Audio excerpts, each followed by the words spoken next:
인터뷰. 모두를 위한, 모두를 향한, 모두의 궁금증 훅 인터뷰. 윤석열 정부가 경찰국 신설 속전속결로 밀어붙이고 있습니다. 국무회의 의결됐고요. 다음 주 출범 앞뒀는데요. 근데 갈등 반발 이어집니다. 장관은 쿠데타, 대통령은 국기문란이라면서 강경 대응하고 있는데요.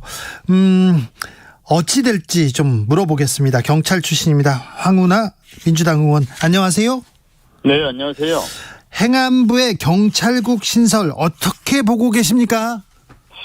한마디로 경찰 장악 의도를 가진 시대착오적인 그런 과거 회기다, 이렇게 저는 보고 있습니다. 네. 그러니까 1991년 경찰법이 만들어지고 경찰청이 독립했던 그 취지는 당시 내무부, 지금은 행안부죠. 내무부로부터 경찰이 내무부로부터 독립하는 것이 경찰의 중립성 확보를 위해서는 필수적인 것이다. 예. 이러한 그 어떤 역사적인 맥락이 있는 것이거든요. 네. 예, 그렇기 때문에 이것을 다시 행안부 장관이 경찰을 직접 통제하겠다는 발상은 정말 그 과거 회기적인 발상이죠. 네. 이렇게까지 하는 이유는 좌 검찰, 우 경찰. 예. 좌 한동훈, 우 이상민. 네. 이렇게 그 경찰과 검찰을 손아귀에 쥐고 윤석열 대통령이 자신이 잘할 수 있다고 생각하는 것이, 유일하게 잘하는 것도 아니지만 잘할 수 있다고 착각에 빠진 것이 수사지 않습니까? 네. 그 수사를 통해서 공안 통치해보겠다, 이런 발상 아닌가, 이렇게 생각합니다. 이것이 네. 헌법과 법률에 위배됐다는 것이 권위 있는 헌법학자들이나 행정법학자들의 일치된 견해이거든요. 네. 그래서 탄핵사의 예당입니다. 의원님, 이렇게, 예. 의원님, 근데 지금 정부에서는 지금 대통령이, 과거에는 대통령이 인사를 다 했는데 행안부로 보내가지고 좀 투명하게 하겠다, 이게 체계를 갖추겠다, 이렇게 얘기하는데요. 대통령의 인사권을 보좌하기 위해서 예. 과거 민정수석실에서 인사 검증을 한 것은 대통령의 인사권은 행사를 위한 그 대통령 참모 조직의 정상적인 활동입니다. 그래요? 그것이 그 은밀하게 이루어진 것을 얘기하는 자체가 잘못된 것이고요. 예, 행안부 장관은 그때나 지금이나 인사권입니다. 경찰청장의 추천권, 행안부 장관의 추천권, 이것이 바꾸기 없이 작동이 되어 왔었고, 행안부 장관은 경찰 인사에 가급적이면 개입하지 말아라, 관여하지 말아라, 그것이 경찰법의 정신입니다. 그걸 행안부 장관이 착각하고 있더라고요. 예. 이걸 정상화하는 게 아니라 행안부 장관의 직장체제, 직속체제로 가겠다는 것이거든요. 예. 이것은 경찰법이 취해 의도한 행안부 장관은 경찰 업무에, 치안 사무에 악적인 관여하지 말아라. 네. 인사에 관해서든 또는 경찰위원회 업무에 관해서든, 지금 장관이 내세우는 그 논리가, 예. 인사 제청권이 내 권한이고, 예. 경찰위원회 안건을 부의할 수 있거나 제의를 요구할 수 있거나 이게 내 권한인데, 예. 그 일을 하려면 내 지원 조직이 필요하지 않느냐, 이렇게 얘기하거든요. 네. 그게 왜 뭐가 잘못됐다는 거냐, 이렇게 얘기하는데, 그거를 지금까지 경찰국이 아닌 치안정책관이라는 일부 경찰관들이 파견 나와서 그걸 충분히 해냈습니다. 그렇기 때문에 경찰국을 새로 만들어서 하겠다는 것은 경찰을 장악하겠다라고 하는 의도인 것이죠. 네. 이거는 뭔가 지금 행안부 장관이 경찰법 91년도의 입법 정신을 제대로 공부를 안 했거나, 예. 아니면 그거를 알면서도 공안 통치에 대한 유혹 때문에 그걸 애써 무시하는 것이죠. 예. 국민의힘에서는 그동안은 밀실 통제가 이루어졌다, 이렇게 얘기하는데, 그동안 밀실 통제, 밀실 인사가 있었습니까? 거짓말이죠. 그것도 거짓말이죠. 아니, 민정수석실에서 아까 제가 말씀드린 것처럼 대통령이 고위경찰들의 인사권을 갖고 있는 건 변하지 않습니까? 대통령이 갖고 있잖아요. 그 대통령 인사권을 보좌하기 위해서 민정수석실에서 인사 검증하는 것이, 그게 왜 밀실 인사입니까, 그게? 네. 그게 정상적인 것이죠. 네. 그건 밀실 인사가 아니고, 예. 행안부 장관이 실제로 경찰국을 통해서 그 인사권을 좌지우지할 때 거기서 밀실 인사 가능성이 높아지는 것이죠. 네. 그렇군요. 행안부 장관이 경찰국을 통해서 인사를 하려고 그럴 때 그때 밀실 인사 가능성이 높아지는 겁니다. 네. 대통령이 인사권을 가지고 있는데 그 인사권을 보좌하기 위해서 민정수석실에서 그 보좌하는 인사 검증, 인사 추천 기능하는 것이 뭐가 그게 어떻게 밀실 인사입니까? 그리고 근거 없이 그 뭐 청와대 과거 과거 청와대 지금 대통령실에서 민정수석실에서 경찰 업무 전반에 관여한 것처럼 그렇게 근거 없는 주장을 하더라고요. 이미 5년 전에 민정수석실의 치안비서관실은 없어졌고 5년 동안 민정수석실이라는 데에서 경찰 업무 전반에 대해서 개입하거나 관여하지 않았습니다. 국정상황실에서 다른 부처와 마찬가지로 국정 운영에 필요한 최소한의 상황을 보고받았을 뿐이지 경찰 업무 전반을 개입하거나 관여하지도 않았거든요. 예. 근거 없는 허위 주장을 하더라고요. 알겠습니다. 법 개정이 아니라 시행령으로 이렇게 경찰국 신설을 추진하고 있습니다. 이 부분에 대해서는 법에 위배된다 논란이 있습니다. 그거 어떻게 보시는지요? 논란이 아니고 심지어 그 이명박 정부 시절에 법제처장을 하셨던 이석연 법제처장 하셨던 분, 그분도 그거는 그 법을 배운 사람, 초보적인 법률 지식만 가진 사람이라면 로스쿨 1학년 학생에도 금방 알 수 있는 헌법과 법률에 위배된 것이다. 그 시행령을 법률 개정 없이 이제 여기 헌법이 위배됐다는 것은 헌법이 그 위임을 할 때 헌법이 법률을 위임하고 법률이 시행령에 위임을 하는데 위임할 때는 구체적인 범위를 정해서 위임하게 되는 거고 구체적인 범위를 벗어나서 만들면 안 된다는 것이 포괄 위임 금지의 원칙이거든요. 네. 그래서 그거에 어긋났다는 것은 이건 상식에 속합니다. 그것을 논란이 있는 게 아니고 헌법과 법률에 위반됐다는 것은 학계에 일치된 견해입니다. 그런데 법률가 출신, 검사 출신 대통령, 판사 출신 이상민 장관 그리고 검사 출신 권성동 원내대표 다 이렇게 밀어붙이고 있는데요. 이분들이 이제 검찰 만능주의 사고에 빠져 있는 사람들이죠.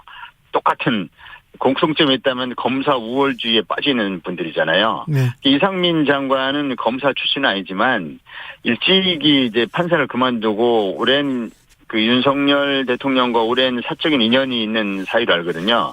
그래서 이제 검사 우월주의에 이분도 오염이 된 것 같더라고요. 그 검사 우월주의에 빠져서 지난 정부 시절에 경찰이 수사권 조정을 통해서 좀 커진 것 같으니까. 네. 이거를 자기 발 아래 두고 싶은데 깔아뭉개고 싶은데 이런 속마음이 늘 그 잠재돼 있다가 이제 그 차마 검사 출신을 행안부 장관으로 보내지 못하니까 판사 출신이지만 검사 우월주의로 보면 검찰 만능주의로 보면 윤석열 대통령의 보금가는 그런 자기 신복을 보내가지고 경찰을 발 아래 두고 싶다라는 것을 이제 구체적으로 이렇게 일을 시킨 것이죠. 오더를 내려가지고. 그래서 행안부 장관이 취임하자마자 뭐가 그렇게 급하다고 무슨 제도 개선 자문위원회인가 이거 만들어가지고 행안부 장관이 할 일이 얼마나 많은데 이 일부터 하면서 그냥 지금 40일 동안 입법 요구해야 되는 걸 4일로 당기고 정말 쿠데타 하듯이 군사작전 하듯이 일을 진행하고 있잖아요. 네. 이게 뭐가 그렇게 급한 일입니까? 충분히 논의를 하면서 충분히 의견 수렴을 해서 전문가들의 우려를 다 의견을 듣고 그러면서 국회 또 어떤 시민사회, 전문가, 학계 이런 쪽의 의견을 다 들어가면서 해도 늦지 않거든요. 네. 그런데 이것을 하루라도 빨리 경찰을 발 아래 두고 싶은 발상이 있는 것이죠. 그래서 경찰들이 모여서 경찰서장 회의했습니다. 그랬더니 이상민 장관이 쿠데타에 준하는 상황이라고 했는데 이 발언은 어떻게 보셨어요? 정말 한심한 발언이죠. 그 경찰서장들이 휴일에 휴가를 내서 관해여행 신고를 해서 그래서 경찰국 신설에 따른 경찰 중립성 훼손에 대한 의견을 수렴하기 위한 그런 논의의 자리가 어째서 쿠데타에 비유가 됩니까? 그리고 우수지역 운운하더라고요. 우수지역은 군에서도 없어졌습니다. 한심한 얘기입니다. 군에서도 2019년도에 이미 없어졌고 경찰의 우수지역이라는 개념 자체가 없습니다. 그런데요. 행안부 장관이라는 분이 이렇게 좀 막무가내 발언, 막 나가는 발언을 해가지고 참 걱정스럽습니다. 알겠습니다. 의원님도 할 말이 많군요. 의원님 그런데 검사들은 모여도 괜찮은데 경찰은 모이면 안 된다. 경찰은 총을 들고 있지 않느냐 이렇게 얘기하더라고요. 국민의힘에서. 그때 그 경찰서장들이 총 들고 모였습니까? 아니 그 휴가 때 휴일에 예? 휴가를 내서 그래서 참석한 그 총경들이 무슨 총을 들고 보였습니까? 뭐 그 자리에서 그 경찰관들을 뭐 무장을 시켜가지고 출동시킬 수 있는 그런 권한이 있습니까? 지금이 어느 시대인데 경찰은 그런 조직이 아닙니다. 그 군부대가 아니거든요. 예. 예, 그 경찰의 그 이제 경찰서장들인데 경찰서장이 경찰관들 휘하 경찰관들 지휘할 때 군부대 지휘하듯이 자 총 들고 집합 어디 출동 이러는 게 아니잖아요. 예, 그 비유 자체가 매우 부적절한 비유고, 네. 예, 그 경찰이 군인과 이 대등하게 수평적으로 비교되는 것 자체가 구시대적인 발상입니다. 알겠습니다. 경찰은 제복을 입은 시민입니다. 네. 예, 군인과는 전혀 다른 조직입니다. 알겠습니다. 한 발 더 나아갔습니다. 경찰대 출신이 항명을 주도한다. 경찰대 개혁해야 된다. 이런 얘기까지 나왔는데요. 그 속마음이 또 드러난 것 같아요. 그 검찰주의자들, 검사 만능주의자들, 이 검찰주의자들이 눈에 가시처럼 생각하는 데가 경찰대거든요. 경찰을 자꾸 발 아래 두고 깔아뭉개고 싶은데 이게 잘 뜻대로 안 되는 데는 경찰대 출신들이 있다라고 생각을 하는 것이죠. 네. 그래서 실제로 검사들이 대부분의 검사들은 경찰대를 눈에 가시로 생각하고 어떻게 하든지 폐지시켜 보려고 안달입니다. 그래요. 윤석열 대통령도 그렇고 권성동 원내대표도 그러고 뭐 이상민 장관도 윤석열 대통령이 아바타 수준이니까 마찬가지겠죠. 이 틈에 경찰대에 어떻게 손봐줄까 이 궁리를 하는 것 같습니다. 그런데 사실 이번에 경찰국 신설 반대에 대해서 어디에서 시작했습니까? 경찰대 출신이 아닌 순경 출신인 직협에서 시작했습니다. 아, 네. 그분들이 지금 그 세종의 행안부 앞에서 단식 농성을 이어가고 1인 시위하고 한 분들이 누굽니까? 삼보일비 한 분들이 누굽니까? 경찰대 출신이 아닌 순경 출신의 경찰관들이군요. 어저께인가 인터뷰 금지에도 불구하고 어느 모 방송에 나와서 인터뷰한 분, 경남의 어느 경찰관 그분이 경찰대 출신입니까? 지금 이 반발을 가장 거세게 하고 뭐 거의 목숨 걸고 단식을 하면서 하는 분들은 전부 순경 출신의 경찰관들입니다. 상황을 똑바로 시켜야 됩니다. 네. 그리고 총경 모임 때 제가 대전 지역만 한번 물어봤어요. 그랬더니 대전 지역에 5명이 참석했는데 그중에 순경 출신 1명, 경찰 출신 1명, 간부고생 출신이 1명 있더라고요. 예. 즉 5분의 2는 경찰대 출신이 아닌 겁니다. 알겠어요. 네네. 네. 경찰대 출신을 다 눈에 가시로 보는 건 아닌 것 같고요. 황운하 의원을 눈에 가시로 보는 거는 맞는 것 같아요. 자, 그런데 검경 수사권 조정으로 경찰의 권한이 비대해졌다. 김영남 님께서도 책임이 무거워진 만큼 감독기구 필요한 거 아닌가 이렇게 물어봅니다. 그거야 당연한 말씀이고요. 예. 경찰에 대한 그 통제가 강화돼야 된다는 데서 경찰 어느 누구도 반대하지 않습니다. 경찰들도 여기는 동의합니까? 그럼요. 경찰관 모든 경찰관 동의하고 저도 네. 경찰권이 비대화되는 거에 대해서는 절대로 반대합니다. 네. 그래요? 착각하는 분들이 있는데 네. 마치 이 검찰 수사권을 폐지하면 네. 경찰의 권한이 강화되는 것으로 착각들 하시더라고요. 네네. 그러나 검찰의 수사권을 폐지해서 그걸 중대범죄수사청으로 옮긴다는 거지 경찰의 권한을 강화시키자는 게 아니거든요. 예. 그래서 경찰이 권한이 실제로 강화되는 것도 없지만 만약에 조금이라도 강화될 소지가 있다면 훨씬 더 이전보다 훨씬 더 강한 통제 방안이 마련이 돼야죠. 그건 또 그렇게 얘기하시네요. 예. 그러니까 통제 방안에 대해서는 어느 누구도 반대하지 않습니다. 그리고 그래요? 경찰이 힘이 세지는 거를 누가 좋아하겠습니까? 그렇기 때문에 네. 검찰의 권한을 검찰은 지금 완전히 특권 집단이 돼버렸고 정치 집단이 돼버렸거든요.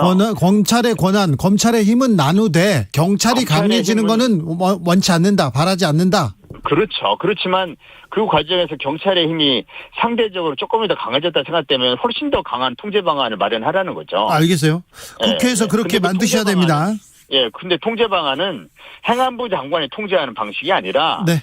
행안부 장관이 통제하는 것은 정권에 예속시키는 결과가 되기 때문에 그건 통제가 아닙니다. 알겠어요. 권력에 예속시키는 거니까. 자, 그러면요. 통제 방안을 마련해야죠. 그러면 의원님 8월 2일 날 경찰국 출범합니다. 이제 어떻게 해야 됩니까? 민주당은 어떻게 할 겁니까?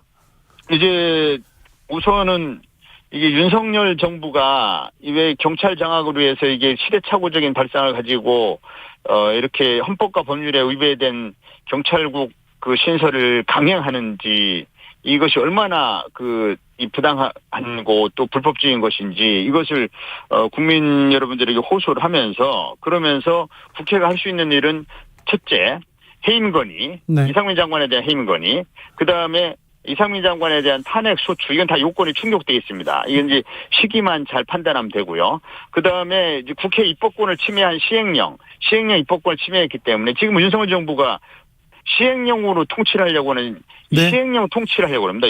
그래서 이거를 이제 그 시행령 통치를 못하도록 국회법을 바꾸는 방법. 마지막으로 가장 완벽한 방법은 경찰위원회를 실질화하는 입법을 하면 경찰청이 자연스럽게 행안부 소속에서 벗어납니다. 그러면 행안부 장관이 만들었던 무슨 경찰국인 이런 것은 다 무효가 되는 것이죠. 근데 의원님, 경찰위원회 실질화하는 입법으로 이제 마무리하면 됩니다. 자, 입법도 좋고 다 좋은데 네. 탄핵소추 해임 건의안 이거 법사위원장을 넘어야 되는데 이게 가능합니까? 법사위원장이 이제 여당의 법사위원장입니다. 우리 민주당이 아니기 때문에 그래서 어렵지 않냐 이렇게 우려하시는 분은 아는데, 네. 지난번에 박근혜 대통령 탄핵 때 법사위원장 누가 했습니까? 권성동 의원이었죠. 그 사람이 어느 당이었습니까? 국민의힘이었죠. 예, 여론이 무서운 겁니다.